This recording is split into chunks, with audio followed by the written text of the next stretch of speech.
Kalau the one-nya lu adalah orang yang sebenarnya sayang sama lu juga, tapi dia nggak sayang romantically, sayang yang sama kayak lu sayang sama dia. Kalian harus menghadapi kenyataan bahwa yang terbaik buat kalian berdua itu adalah dengan berpisah.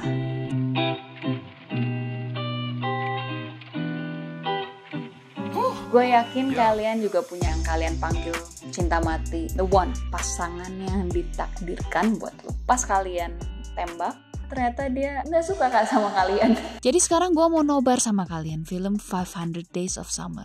Gue bakal sharing perspektif gue sebagai filmmaker dan mantan bucin. Kenapa orang bisa jadi bucin dan bagaimana film ini ngebantu gue buat move on. Sekalian gue nostalgia masa-masa bucin gue.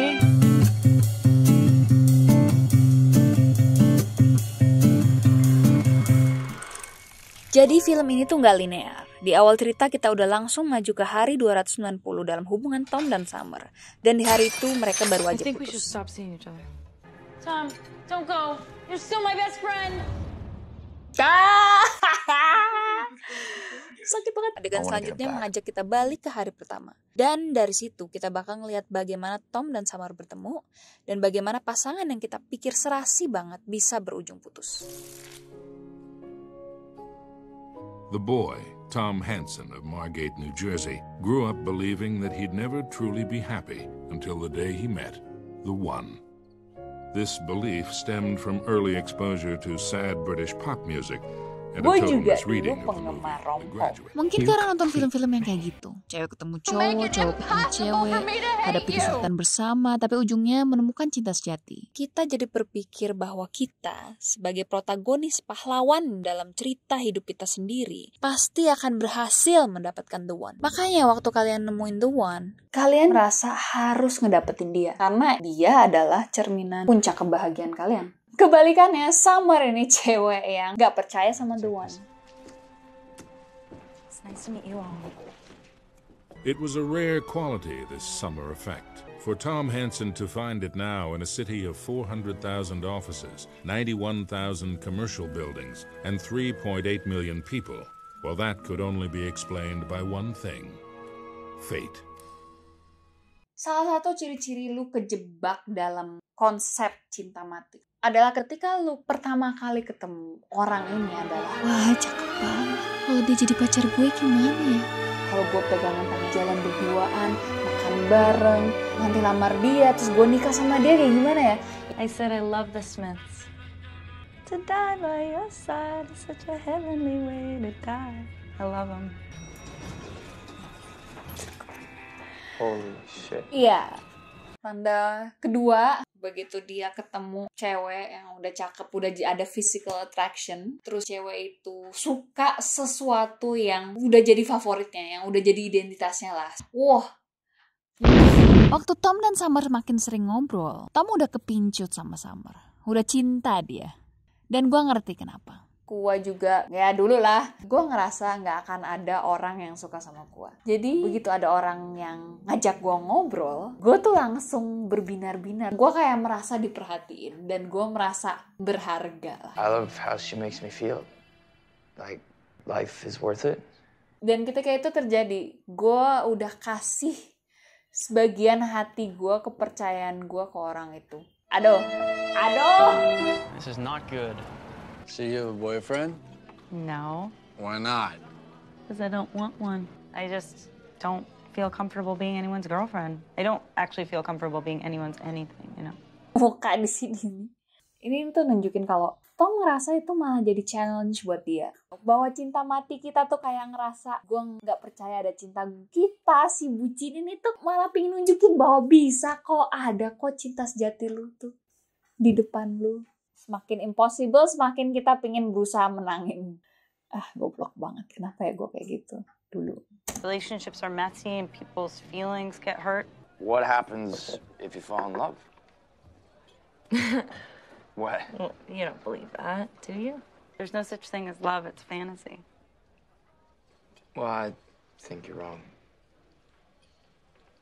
Okay, well, what is it that I'm missing then? I think you know when you feel it. Sekarang gue nginget-inget waktu gue nonton waktu SMA, gue tuh mikir kalau Summer tuh aneh banget sebagai cewek. Karena dia kayak gak mau pacaran. Bukannya itu tuh puncak kebahagiaan kehidupan ya. Itu terluka segimananya sampai gak mau pacaran. Padahal gak apa-apa loh Summer. Gak apa-apa loh orang-orang yang udah sadar kayak ya gak perlu kok, relationship itu bukan ultimate happiness-nya dalam kehidupan kok. Gak semua orang kayak gitu. Ya, jadi kita lihat Tom Summer makin deket, ngobrolnya lancar-lancar aja, ya gimana, nggak makin kepincu. Terus pas pulang temennya Tom nggak sengaja ngasih tahu kalau Tom suka sama Summer. Jadi Summer konfrontasi Tom. I think you're interesting, and I'd like for us to be friends. Is that alright? You're interesting. Itu tuh ngasih harapan banget ya buat para bucin sumpah. Itu tuh bikin kita tuh kayak, gue bener-bener menarik gitu. Gue tuh berharga banget ya di mata lu.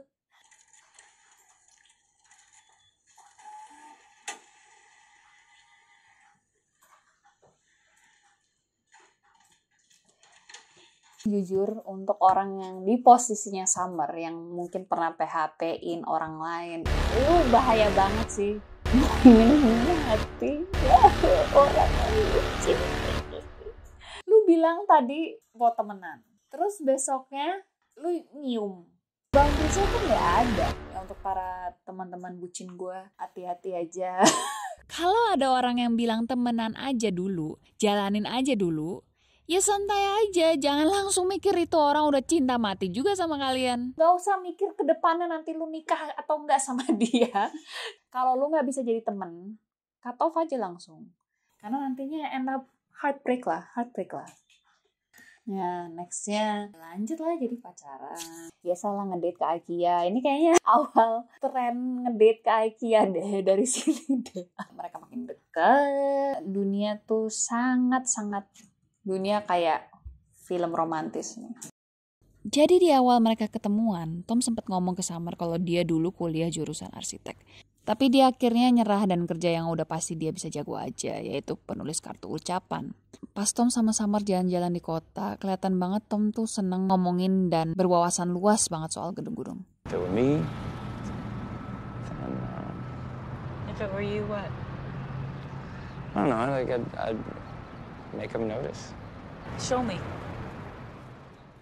Gue udah ngomong gimana caranya someone bisa fall in love with another gitu. Pertama physical attraction, kedua favorites yang sama, ngobrol lancar, dan open up tentang dreams and fear. Koneksi kayak gini tuh emang jarang dapet sih. Lu jadi ngerasa lu deket banget sama orang itu, dan lu ngerasa ini orang tuh ngerti banget gue.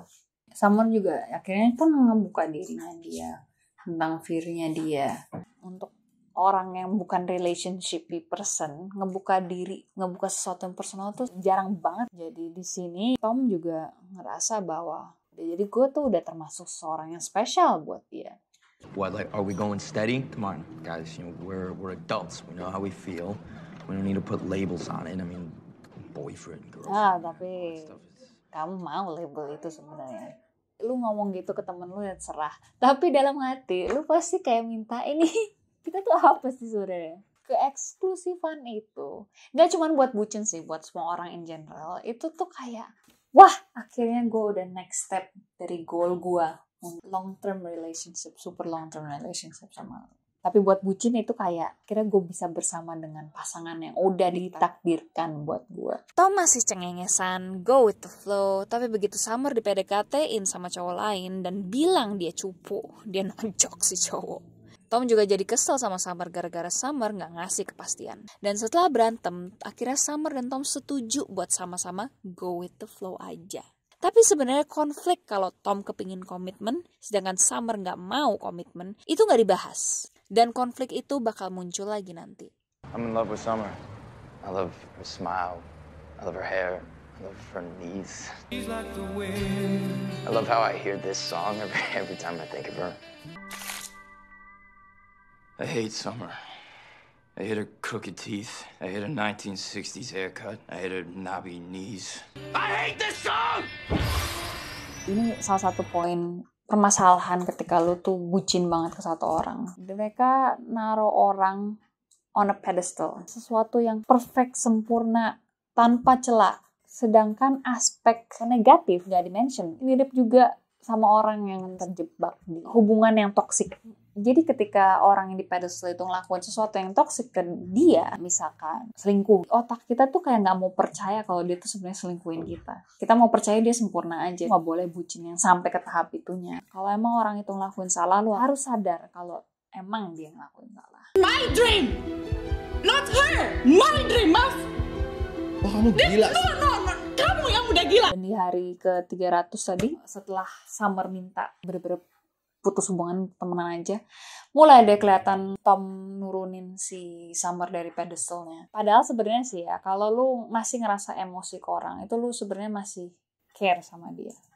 Meskipun lu marah ya sebenarnya. Ini kenapa kadang bucin itu tuh nggak bisa move on karena dia tuh masih fokusin energinya, perhatiannya untuk kesel sama marah-marahin orang yang udah ngejahatin dia ini. Sekarang D300 ke atas tuh apa yang terjadi setelah si Summer minta udahan aja nih relationship mereka gitu. I normally don't do blind dates, but Paul and Robin spoke very highly of you. I just wanted to say up front that it's not gonna go anywhere. Oh. I liked this girl. I loved her. What'd she do? Aduh sumpah kalau misalnya ngedate buat nyari bond, gak usah ngomongin pacar lu yang dulu, ketahuan lah kalau lu sebenarnya belum move on. Kecuali kalau calon pacar lu yang nanya kayak kenapa ya lu nggak dapet the one lu sih, pasti dia akan nanya-nanya untuk mastiin bahwa dia nggak akan lakuin hal yang sama kayak yang the one yang got away itu taktik. She never cheated on you? No, never.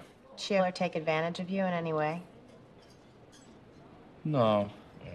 And she told you up front that she didn't want a boyfriend? Yeah.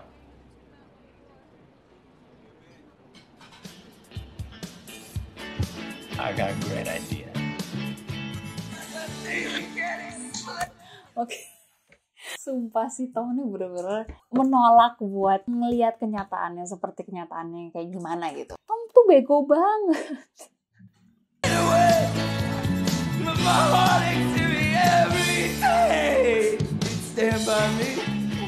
Boleh nyanyinya kayaknya seru-seru ya, rock-rock gitu. Kalau gue sih nyanyinya ST12, cari pacar lagi, harus terpisah, cakrakan, aku yang tersakiti, Judika, butiran debu. Setelah masa kesel, akhirnya Tom gak sengaja ketemu Summer lagi buat acara nikahan temen. Di sini mereka ngobrolnya lancar lagi dan Tom merasa deket lagi sama Summer. Backlight, warna senja, golden hour, close up mata, celing. Momen yang kayak heartwarming banget sih. Bikin lu lebih hopeful lagi nih. Setelah sekian lama ternyata gue masih tetap cocok sama lu. See, I'm your the one. Setelah itu Tom diundang buat ke pesta di apartemen Summer. Dan Tom datang dengan ekspektasi bahwa dia bakal balikan lagi sama Summer. Sequence ini selanjutnya 10 menit terbaik yang ngegambarin ekspektasi halu seorang bucin dan realitanya. Sakit banget sih waktu nonton ini dulu.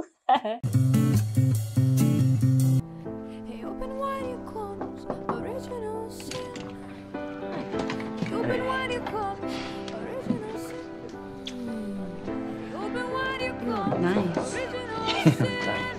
You're tired. How you doing? Good, how are you? Good.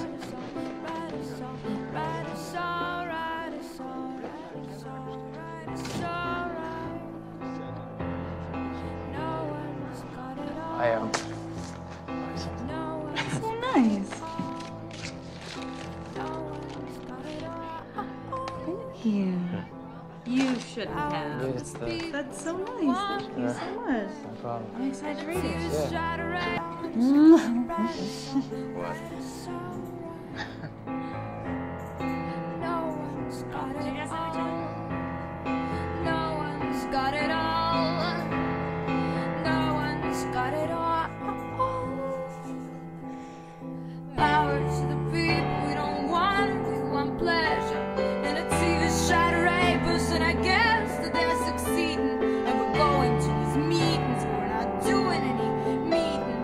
Trying to be faithful, but we're cheating.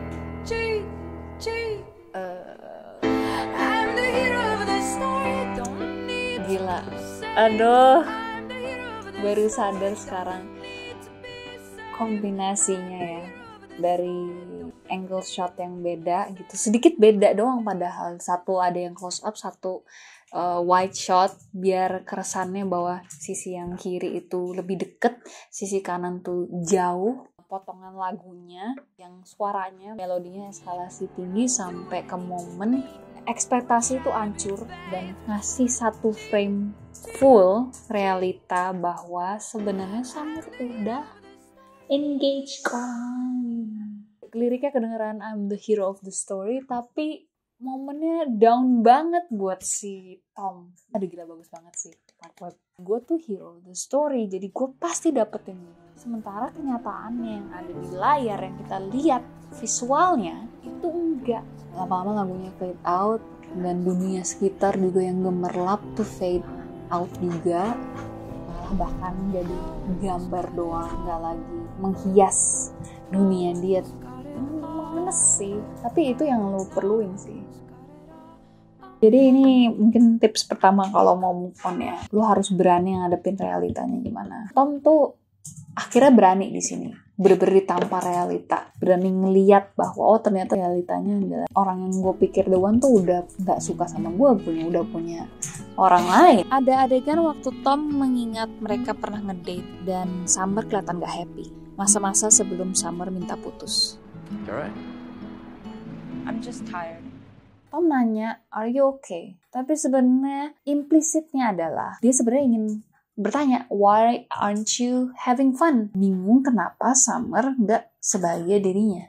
Itu ada salah satu ciri bahwa Tom masih gak mau nerima kenyataannya. Masih mikirin dirinya sendiri, bukan mikirin bahwa realitanya apa yang sebenarnya terjadi sama Summer. Kita sebagai para bucin yang berpikir secara emosi dibandingkan rasional, itu harus bisa ngebalance antara dua-duanya. Karena percuma kita hidup di dunia yang kita buat sendiri.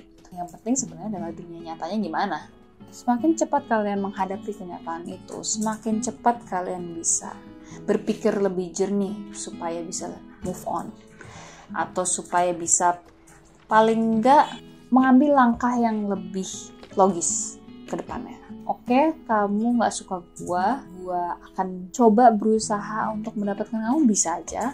Atau gue akan berusaha untuk nunggu, kamu bisa aja. Atau ya gue akan menghargai keputusan kamu dan aku akan memilih orang lain. Lu harus sayang sama diri lu juga sih. Jodoh lu itu gak cuman dia doang. Orang yang lu physically attracted, yang suka hal-hal yang sama-sama lu, yang ngobrolnya enak, dan yang lu bisa percaya dan lu bisa open up tuh gak cuman satu doang gitu. Kombinasi itu ya mungkin agak lebih jarang, tapi ada, tetap ada.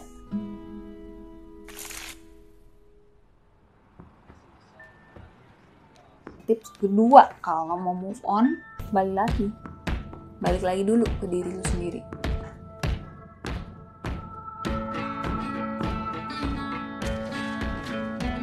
Hanya diri lu. Kalau misalnya lu nggak bisa dapet kesempurnaan yang lu tadi harapkan dengan mendapat the one lu, sekarang lu bisa apa? Kalau di film sini, Tom akhirnya balik gambar. Dia balik ke passionnya lagi, yaitu menjadi arsitek. Dia ngubah energi depresinya jadi pemicu agar dia balik ke passionnya lagi. Si Tom nih baru mau ya ngelamar kerjaan arsitek lain lah. Itu dan akhirnya ketemu Summer yang udah nikah. You never wanted to be anybody's girlfriend and now you're somebody's wife. It surprised me too. I don't think I'll ever Di sini understand Tom masih bitter lah ngomongnya. I mean, it doesn't make sense. It just happened. Right, but that's what I don't understand. What just happened? I just woke up one day and I knew. Knew what? What I was never sure of with you. Jadi alasan kenapa mereka nggak bisa bersama adalah Summer gak yakin sama Tom. Dia nemuin sesuatu di suaminya sekarang yang nggak ada di Tom. Menarik banget sebenarnya perjalanan emosi Tom dan Summer di film ini. Mereka berdua, meski di awal punya pemahaman cinta yang berbeda, di akhir mencapai tujuan yang sama, menemukan cinta sejati. Dan mereka saling ngebantu satu sama lain untuk ngedapetin itu. Di awal, Summer nanya Tom, cara lu tahu udah nemuin cinta sejati itu gimana? Tom jawab, lu bakal tahu waktu lu ngerasain itu. Dan di akhir, Summer bilang kalau dia yakin sama suaminya, itu hanya dengan dia bangun suatu hari dan dia tahu. Sama kayak yang Tom kasih tahu ke dia. Sebaliknya, kalau bukan karena dukungan Summer, Tom gak bakal nemuin lagi passionnya. Cinta sejatinya yang gak berubah dari masa kuliah dulu.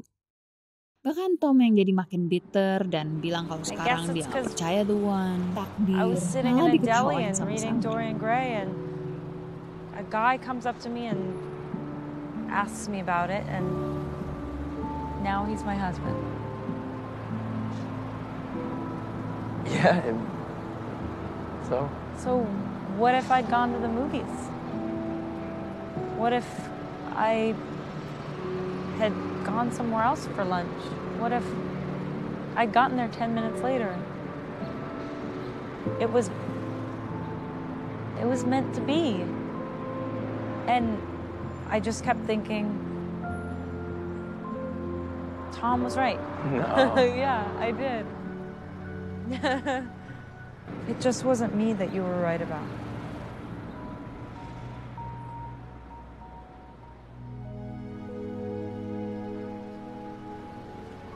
I should go, but I'm really happy to see that you're doing well. Summer, I really do hope that you're happy. Mungkin itu ya jadinya moral of the story, moral of the film. Mungkin ini adalah ending terbaik dari perjalanan lo, bahwa orang yang sebenarnya juga sayang sama lo itu berharap lo nemuin kebahagiaan. Jadi tips ketiga untuk move on adalah lo menginginkan yang terbaik untuk dia, seperti lo menginginkan yang terbaik. Dan kalian harus menghadapi kenyataan bahwa yang terbaik buat kalian berdua itu adalah dengan berpisah. Kalian gak harus ada di dalam kehidupan dia lagi, tapi kalian masih ingin orang itu mendapat yang terbaik di kehidupan mereka.